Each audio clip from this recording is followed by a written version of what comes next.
All right, today is Wednesday, January 10, 2018. This is the second class API breakout meeting for the new year. So hello, welcome everyone.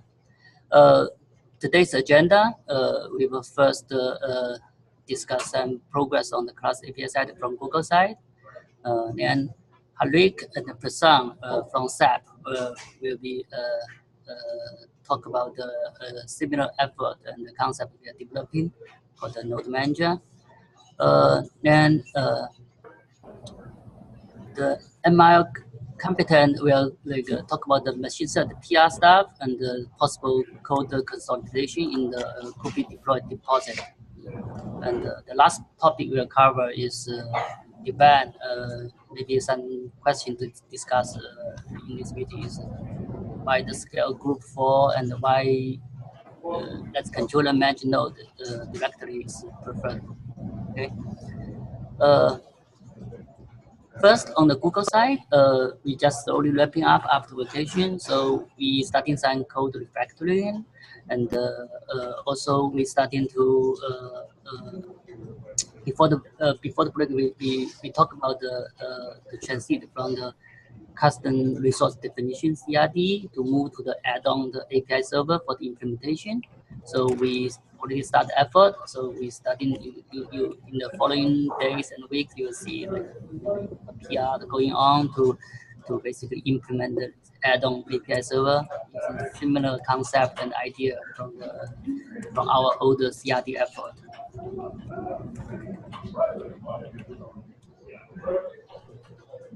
So any question on this side?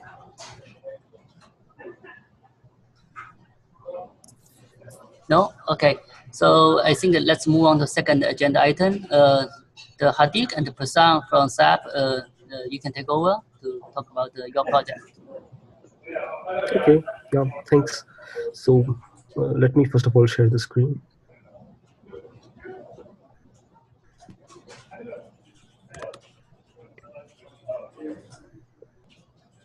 Yeah, able to see the screen, right?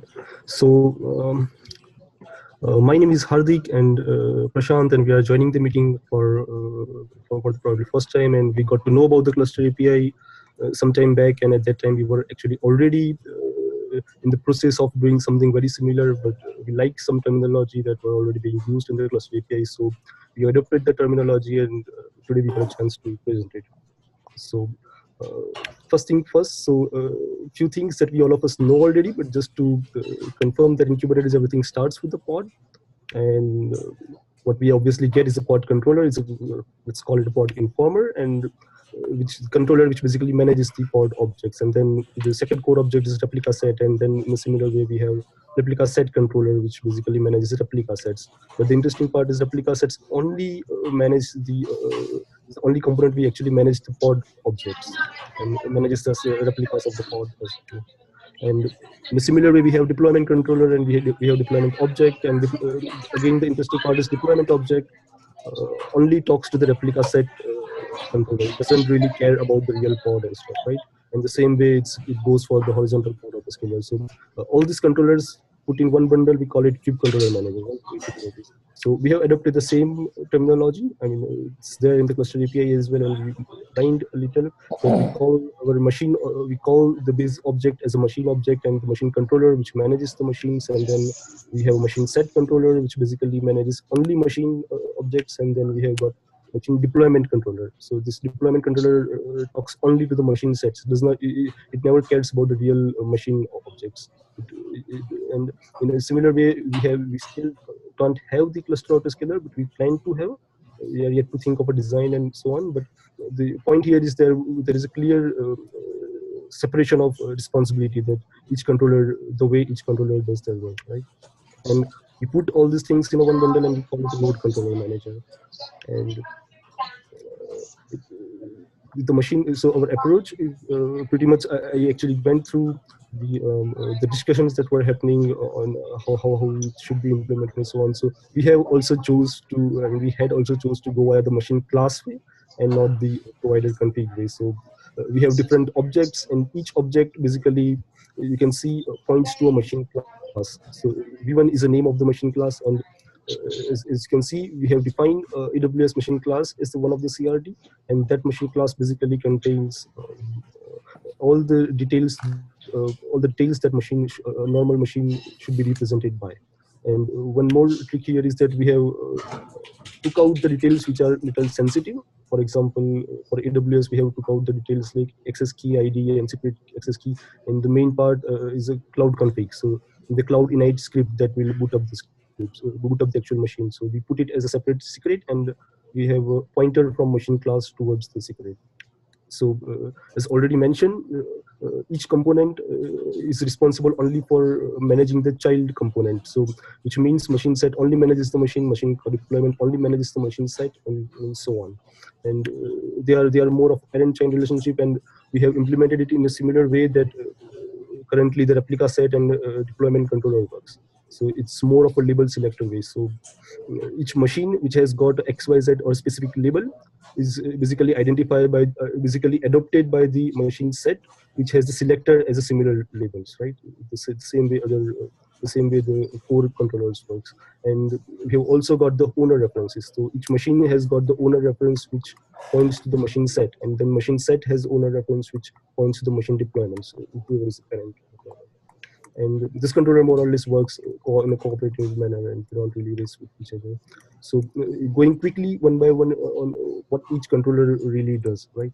So machine controller basically is a controller which is actually responsible for creation and deletion of the machines. And this controller is also responsible for checking the basic health of a machine. So what we have done is we take the node condition part of the node object of Kubernetes and put it on the machine. And if any point, if kubelet goes unhealthy or disk pressure or so on happens, then machine controller basically identifies it and declares it as a failed machine object, right?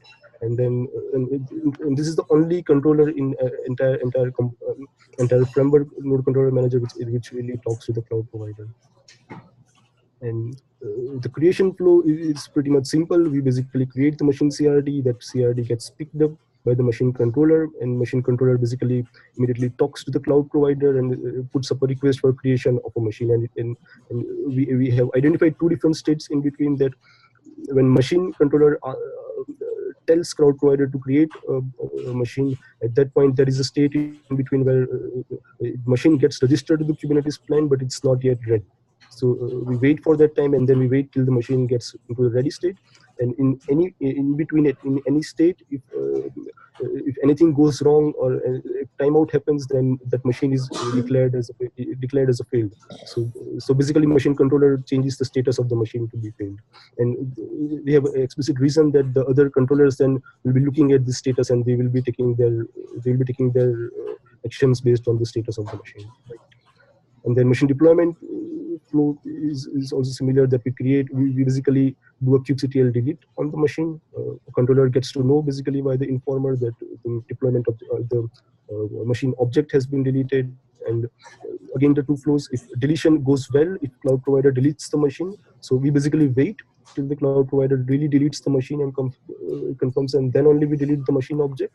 Or if timeout happens and if cloud provider cannot really, for any reason, if cloud provider cannot really delete the machine controller again changes the status of the machine to failed, right? And also we take the error message coming from the cloud provider and we put it on the machine object, machine CRD object.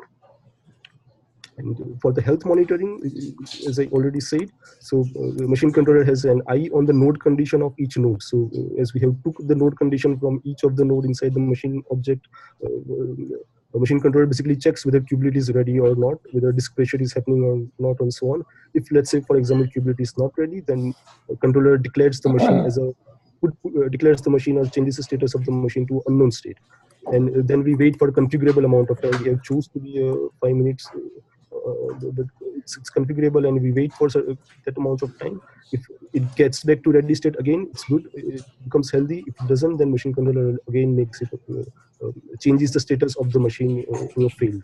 So then comes the machine set. So till here, it's clear that machine controller doesn't really try to recreate the machine, or machine controller doesn't really care that whether it has to maintain a machine or not. It just creates or deletes the machine, right, and monitors the health.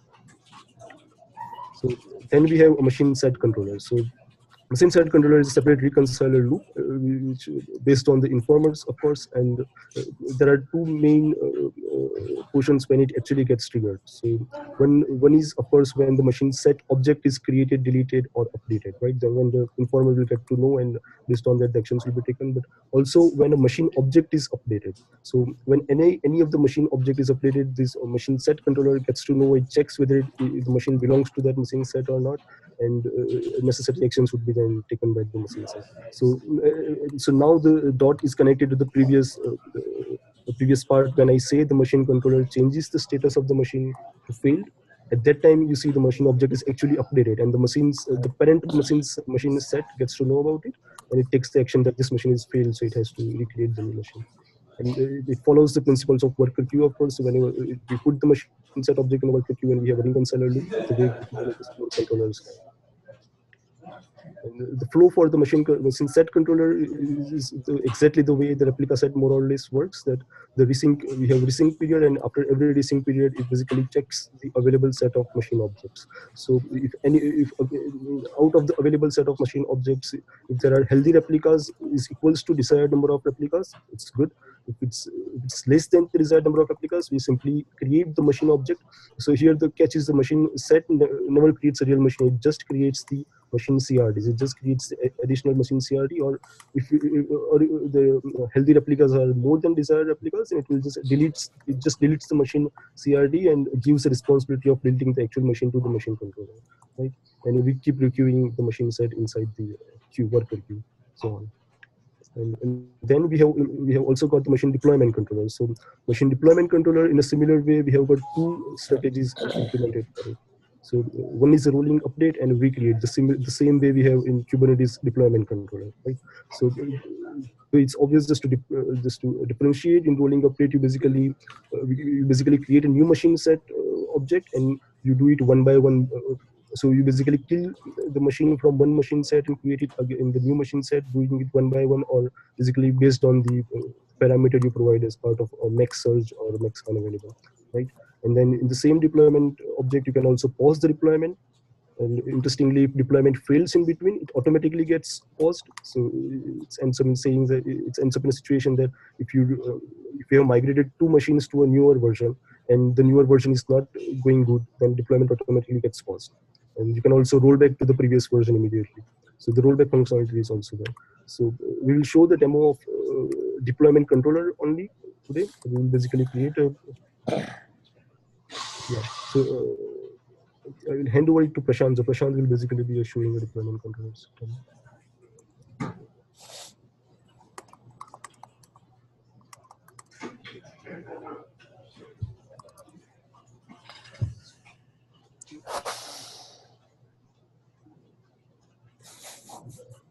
Yeah, is my screen visible? Yeah, I guess it is.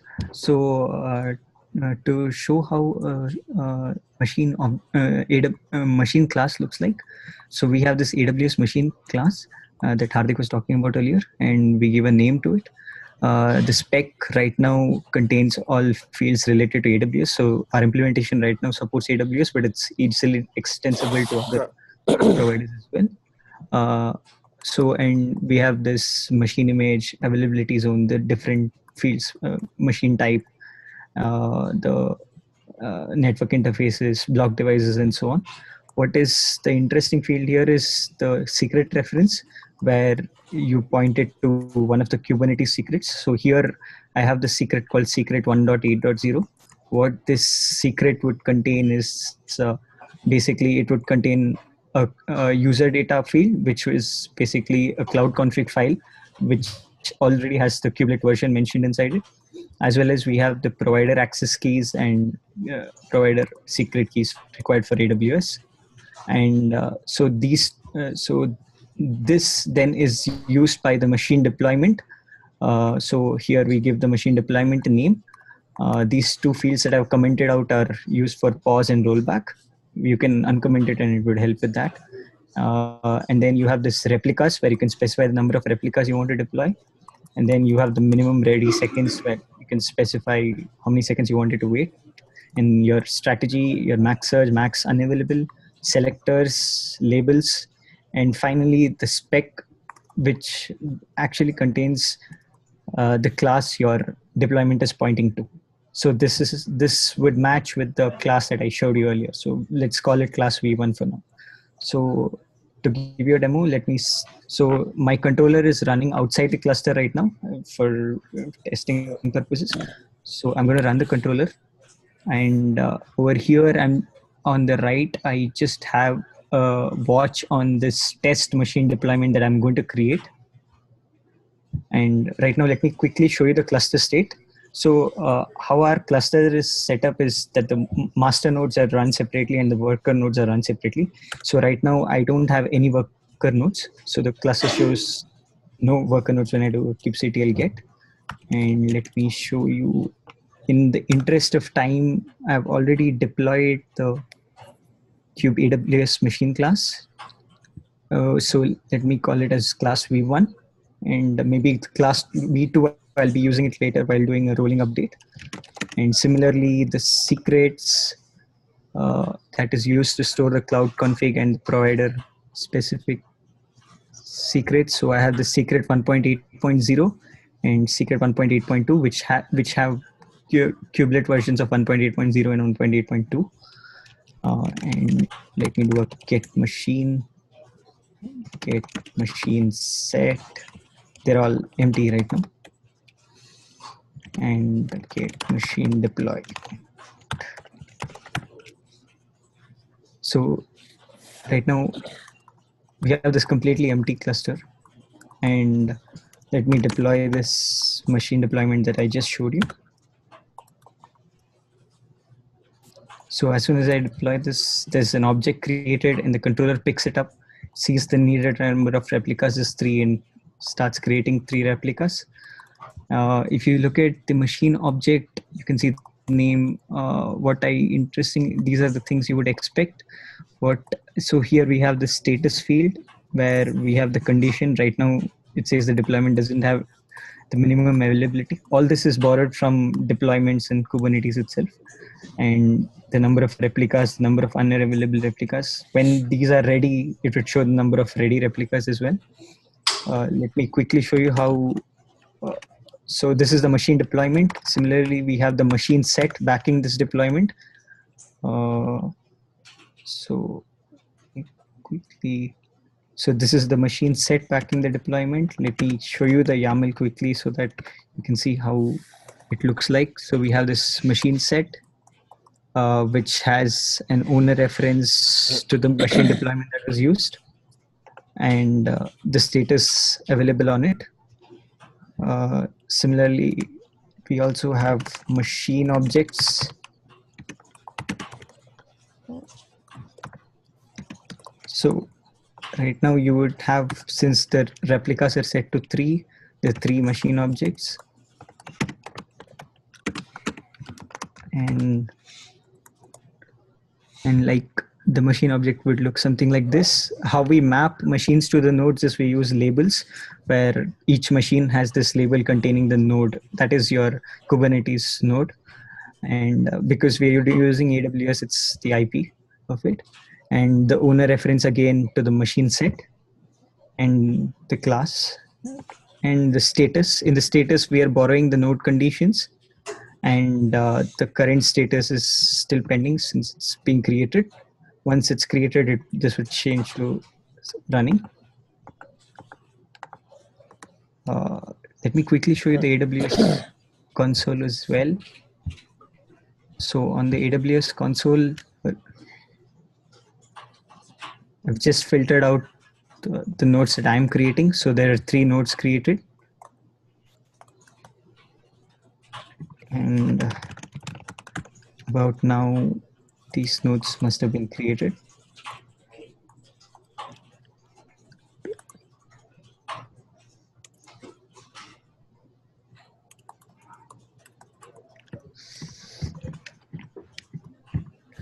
So yeah, this is nearly ready. Yeah, this is ready. What I can do is I can quickly increase the number of replicas. So I change it to 5. And when I do an apply, the controller picks it up again, realizes there are two less. It needs to create two nodes. It starts creating them. Takes a few seconds.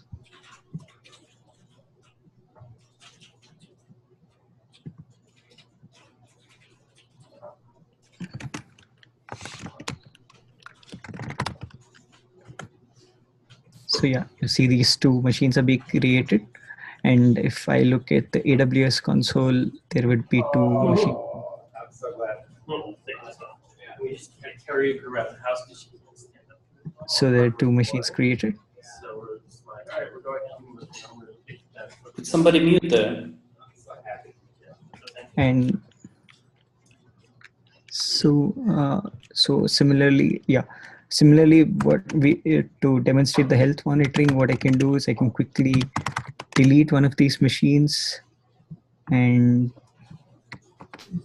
provider, and the controller first deletes the machine and it realizes that one machine is less and it starts recreating.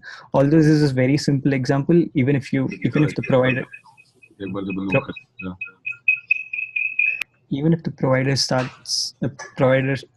machine at the provider stops responding, it would be recreated as well. And this would take, it would take a couple of maybe a minute or so for these nodes to come up. So you can look at even the ready replicas over here right now, like in the machine deployment.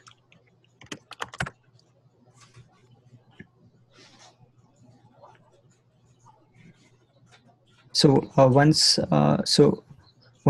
we're done this is this very last part where I quickly show you a rolling update of where I try to update the cluster from this machines which are pointing to this kubelet version 1.8.0 to 1.8.2. So till these nodes are getting ready, let me quickly show you what that looks like. So earlier I had showed you the machine class version was version 1.1. Now I have created this another class called version 1.2, where I've changed the machine type to M4 X large from M4 large, and I've changed the secret to point to secret that points to this kubelet version of 1.8.2. Right. Hopefully by now these nodes are ready. Just maybe another half a minute.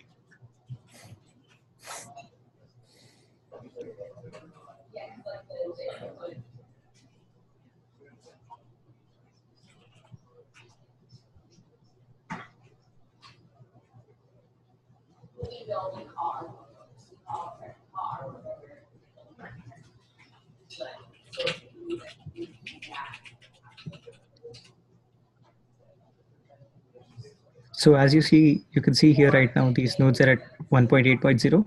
Once we are done with the update, it would all change to 1.8.2. So the update that we do is a replace and not an in-place update. Our implementation only works on a replace strategy as of now.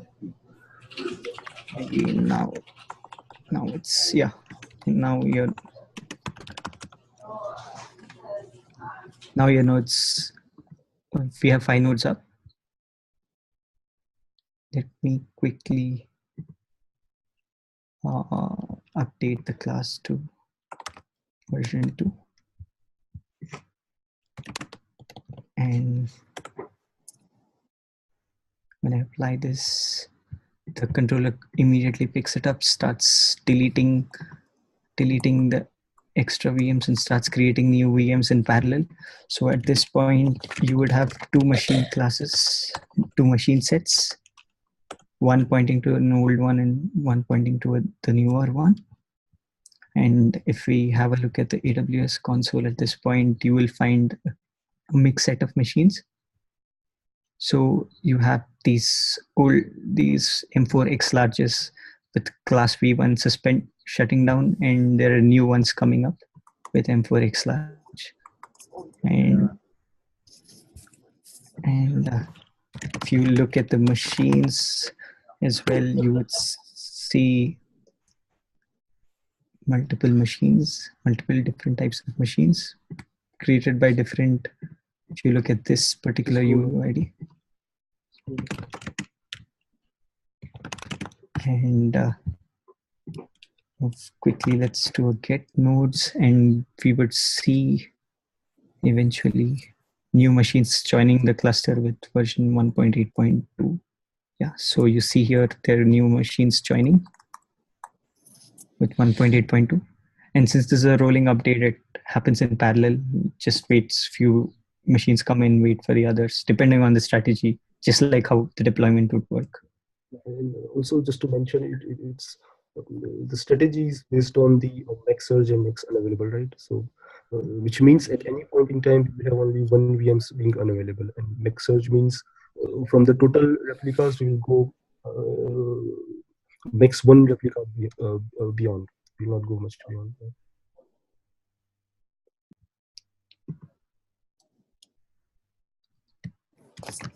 So I think if you in the meanwhile, when we wait for the nodes to be ready, maybe if anyone has any queries, any inputs, you could maybe share with us.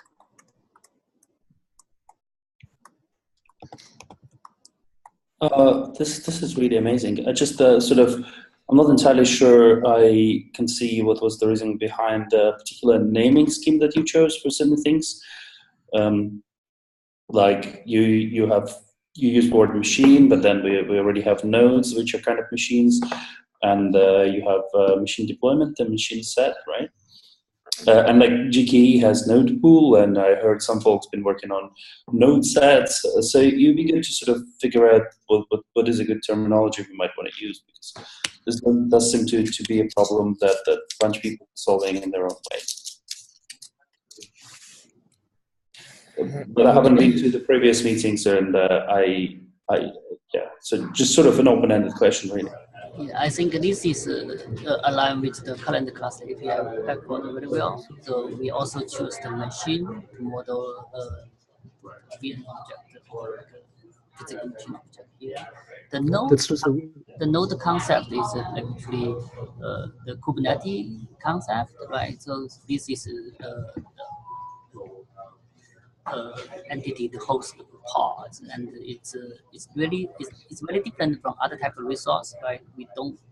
Kubernetes don't like Kubectl does not create node object, and we have to create machine object first, and then once the machine join the cluster, then we will create Kubernetes will create node object for the.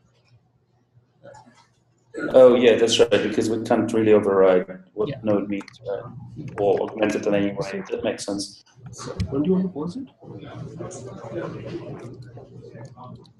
Yeah, I think overall this is a great demo. I think a lot of the concept and the implementation is very similar with what we are doing as in the class API object, and it's good to see you already have like AWS implementation ready.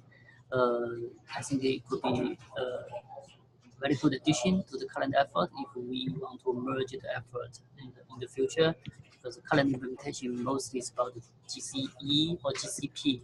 So I think Chris and Justin, maybe Justin, they are also working on the AWS support side for the class API. So I think we need to think up a little bit more like in terms of how to merge this part of the effort. Yeah. I think there is also a small part of the demo we made. Maybe. Do you want to show the pause and the rollbacking? Sure. So quickly, let me put. So to just roll it back, just maybe. So I have this right now. You see the cluster has all these nodes with kubectl with kubelet version 1.8.2. We can always roll it back, and the controller picks it up again and starts a rollback, and you would see nodes with 1.8. if you go to the AWS console, now you would see machines moving back. So you can see that the X4 large are being shut down and M4 large, which was the original VM, which are coming back up. We could also do a quick pause on the updates, pause on the rollout. And what this would do is just pause whatever the controller is doing. And this way we can have this hybrid version of this cluster at some point where you have a mix of both different kinds of nodes. And this would take a while for it to come up, and maybe we can discuss other stuff meanwhile. When you're talking about the machine here, that's also including the master machine or just the node machine? Master. So currently it's a generic machine. So we have not given a control to a machine. It's just a worker machine. So it's also work for master. Let's say when you do upgrade, does master also get upgrade? Or the So it depends if the master control plane is running on the same cluster. So all of the applications running on top of the worker nodes and upgraded in the same way. But explicitly, you don't give a role to a machine. You don't call a machine as a master and machine as because in our case the control plane itself is running outside of the space. But because you mentioned that this is also run as a CRD, and if you include the master, how you said that the implementation is created after delete. So if you delete the master, how you recover from the you controller right now is running outside of the class? Yes, our control plane is running outside. I see.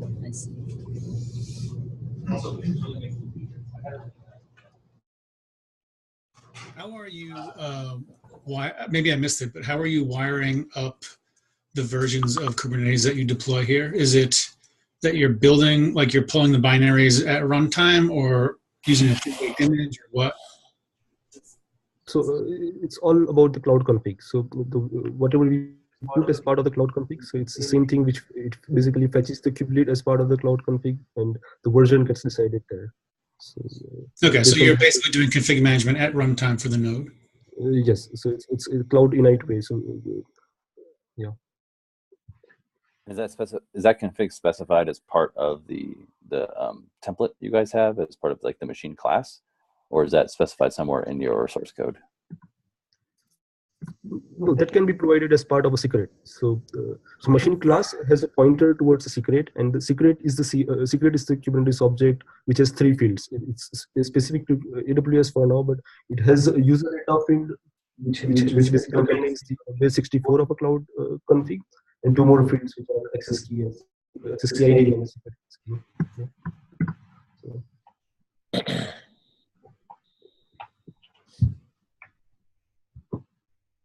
But the major divergence point that we see is that I think community already decided. I have not done enough reading from the community, but I have seen so far is that we have already a conversation that we should go with the config and class, or not machine.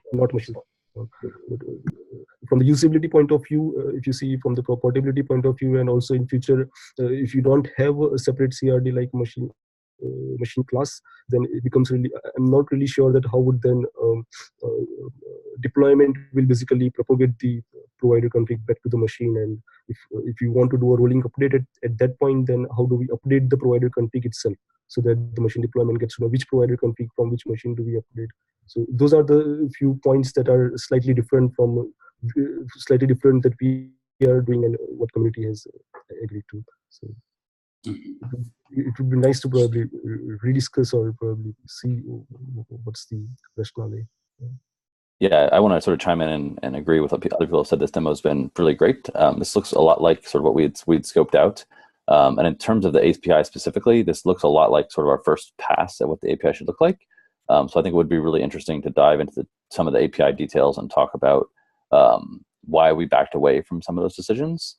And whether we think it makes sense to take the path that we have been taking so far, which is to back away, or to sort of embrace things like the classes, right? Because that was where we started, and we moved away from that notion. And so I think a lot of people find that to be, from the developer side, a pretty logical way to think about this. I'm a little bit worried about from the end user side that it's too complicated for end users to think about machines that way, which is why we've moved away from it. But maybe we should embrace the classes. Yeah. The class is really a way to associate metadata with an AMI, or is just associating metadata with credentials, or how was it? What does class contain? So maybe you could show the class object once again. Yeah, sure. So all the generic information, which is not very sensitive quoted, is basically a part of the machine class, but the sensitive information like key and cloud config basically goes to a secret. So this is basically defined as part of the CRT. And there is also a reason that why we explicitly went for AWS machine class and not a generic machine class concept. So again, there is, if you see, there is very less overlap between different providers. So say for example, for Google, it's called preemptible machines, and for AWS, it's called spot instances, right? So if we have two classes, then a user who is creating or filling up the details in the class is only aware of, let's say, AWS, then he will pick up, it will be more comfortable for him to pick up the word spot instance, which is the standard in AWS world. But in the other way, if we try to define a common machine class CRD and then put a kind AWS and AWS or GCP inside it, then we have to come up with a more generic name which applies to all of the cloud providers, right? So those were the main reason that as there is not much overlap, we decided to have different name for the machine classes as well. But we still have reservations on that. So we are still thinking that whether this is the good design or whether having a common machine class and then having a different kinds inside the machine class is better. The other question I have about that is one problem we've had in the past is that as GCP or AWS change the set of parameters and options you can specify on individual machines, it can often become very difficult to sort of plumb those new fields through. So like when GCE added preemptible VMs, adding that to this class, if that requires revving your API version and pushing out a new software release, the turnaround time between when the underlying cloud provider adds a feature and when we can take advantage of it becomes really long and becomes a very slow and convoluted process. Whereas if we can have more of a spec that is sort of maybe just blindly passed to the cloud provider, maybe with some basic validation on top of that, it becomes a lot more flexible, because then you can just let end users specify in their YAML, like, here's this new field, and the controller itself doesn't need to know the meaning of that field. It just needs to know how to pass it to the cloud provider appropriately, which can make it a lot more sort of flexible and responsive to changes in the cloud API. Yeah, and the Kubernetes specific bits, perhaps in that case you'd put them elsewhere. You'd put them whatever instantiates that class sort of definition, I guess. So that's, I think, a very good argument on that. But so from our experience so far, right? So what we have learned is that if user mistakenly gives a wrong, I mean, ideally he should not, but if you give a wrong provider config, let's say, right, then the validation should be actually so solid that we can tell the user back that something is wrong. Otherwise, in a normal scenario, what can really happen is that the controller will start processing it and it will get stuck in between. It will end up messing here and there, right? So that's one thing that we found that in machine class. I mean, just from the experience, that if you mistakenly give a wrong subnet ID or I mean, technically it's correct. Validation type, validation wise, it is correct, but semantically maybe it's not correct. Then the machine controller actually gets stuck, and then we need a better way to get rid of that situation, because when we put the finalizer and all those kind of things, user cannot really delete the machines by himself, and controller is also confused at some point that what's happening, right? So that's also one reasoning that it's worth the effort to actually solidify all the internal fields, so that we are so sure that it has to be exact the way it is expected to be. It's just it's the question of who is the user, right? Yes. It's like, if this kind of thing is exposed to an organization where there are only very few classes and occasionally they get changed, a sort of a more manual validation sort of thing just would be sufficient enough. But like if you provide a service to external users who are allowed to do anything and should be able to specify just about anything that the underlying provider supports, then that's a different problem, right? Yeah. Yes.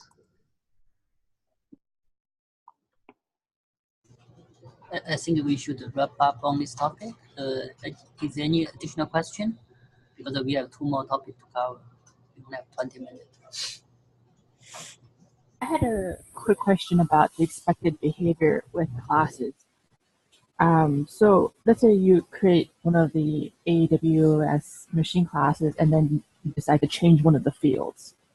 I forgot what the fields were, but I think they included some things about the details of the VMs.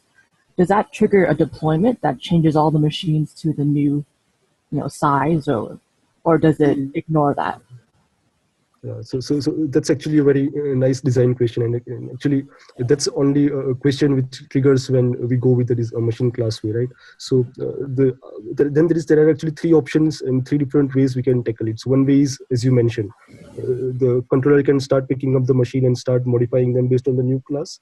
The second, which we have adopted for now, and we have taken the analogy from the storage class way, that we don't do anything for now. So the plan is to make the AWS class, machine class, completely immutable. But for now, we don't really do anything. Whenever a new machine gets created, it picks up the latest configuration. But ideally, we expect the machine class to be immutable in that way. And yeah, and, so makes sense. But that's a really good question, and that's the only question which can concern someone if we go with the machine class way. That what really we should do when the machine class gets modified or the versions gets modified and so on. Yeah. Have you implemented any other providers than AWS?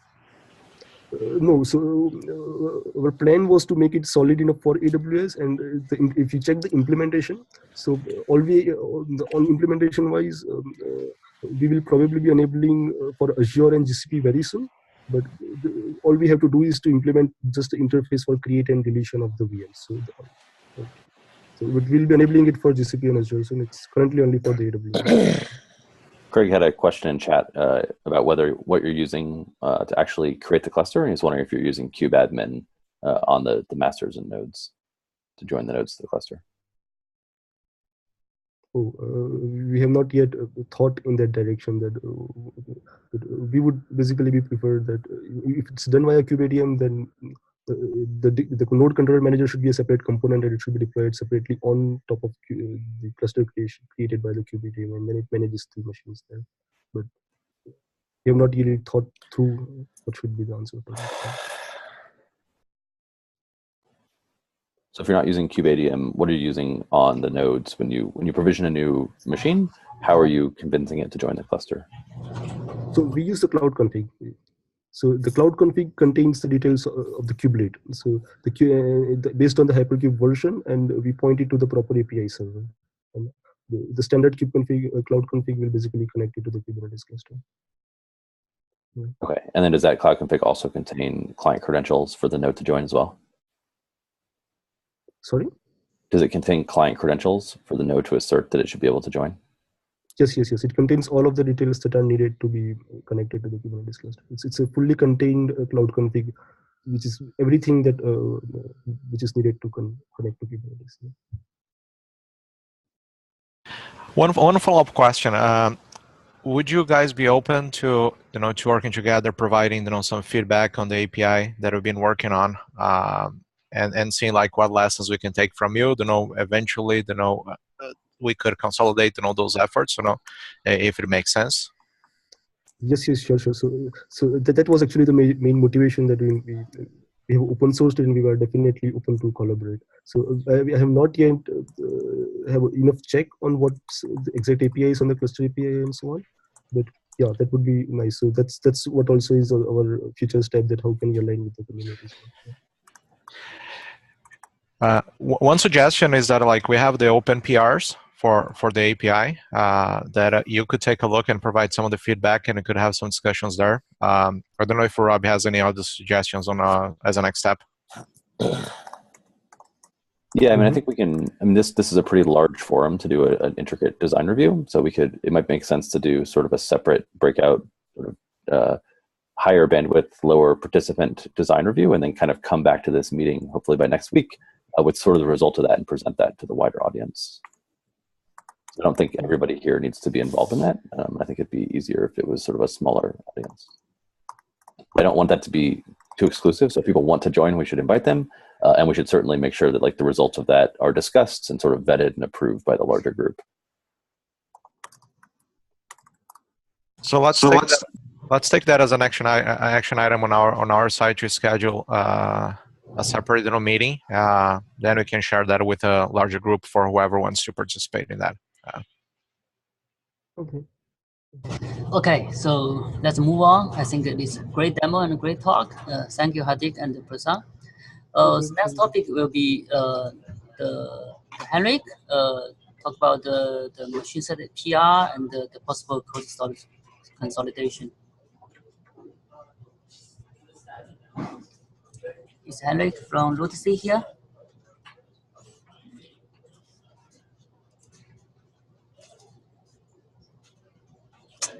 I didn't see Henrik. Okay, so if Henrik is not here, let's move to the next topic.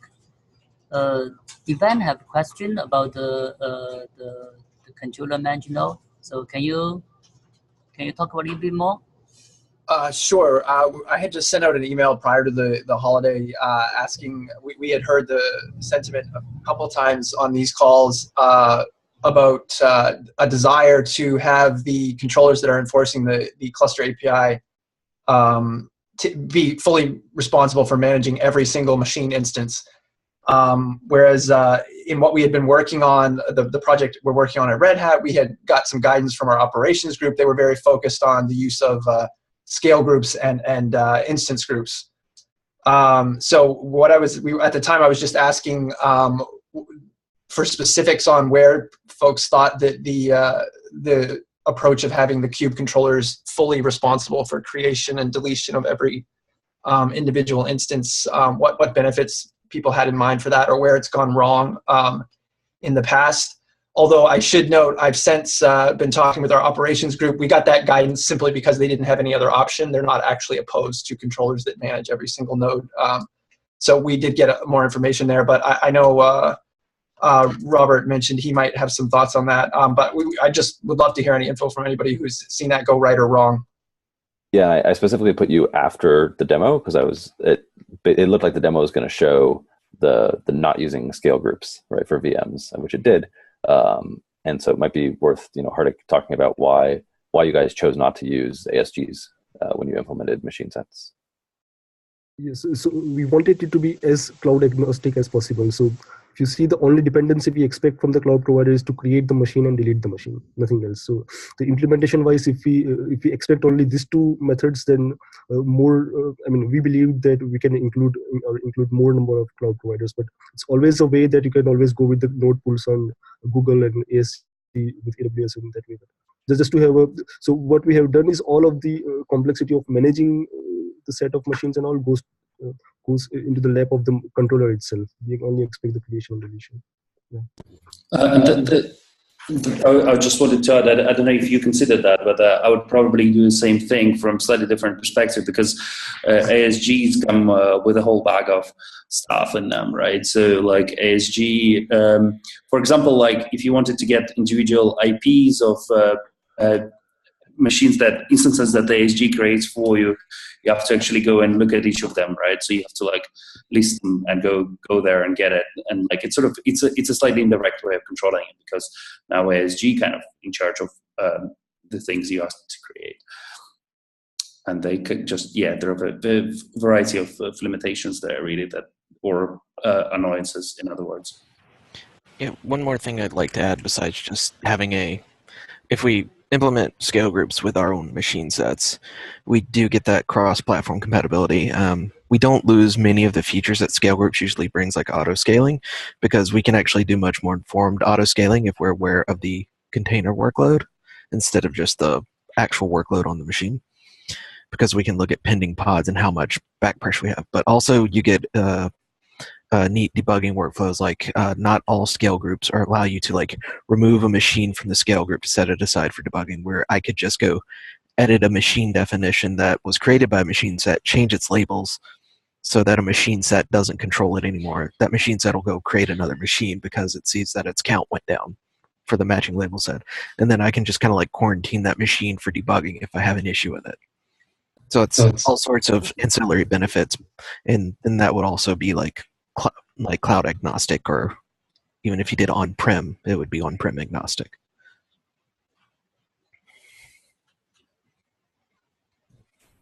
Okay, that is all great info. Thank you. Yeah, because like in GCE, you have two types of ASG equivalents, right? You have managed group and unmanaged group. And the ASG is all like the managed group.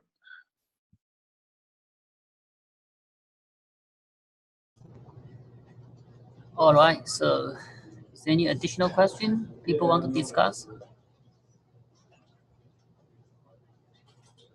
Okay, no? Okay, thank you everyone for coming. See you next week.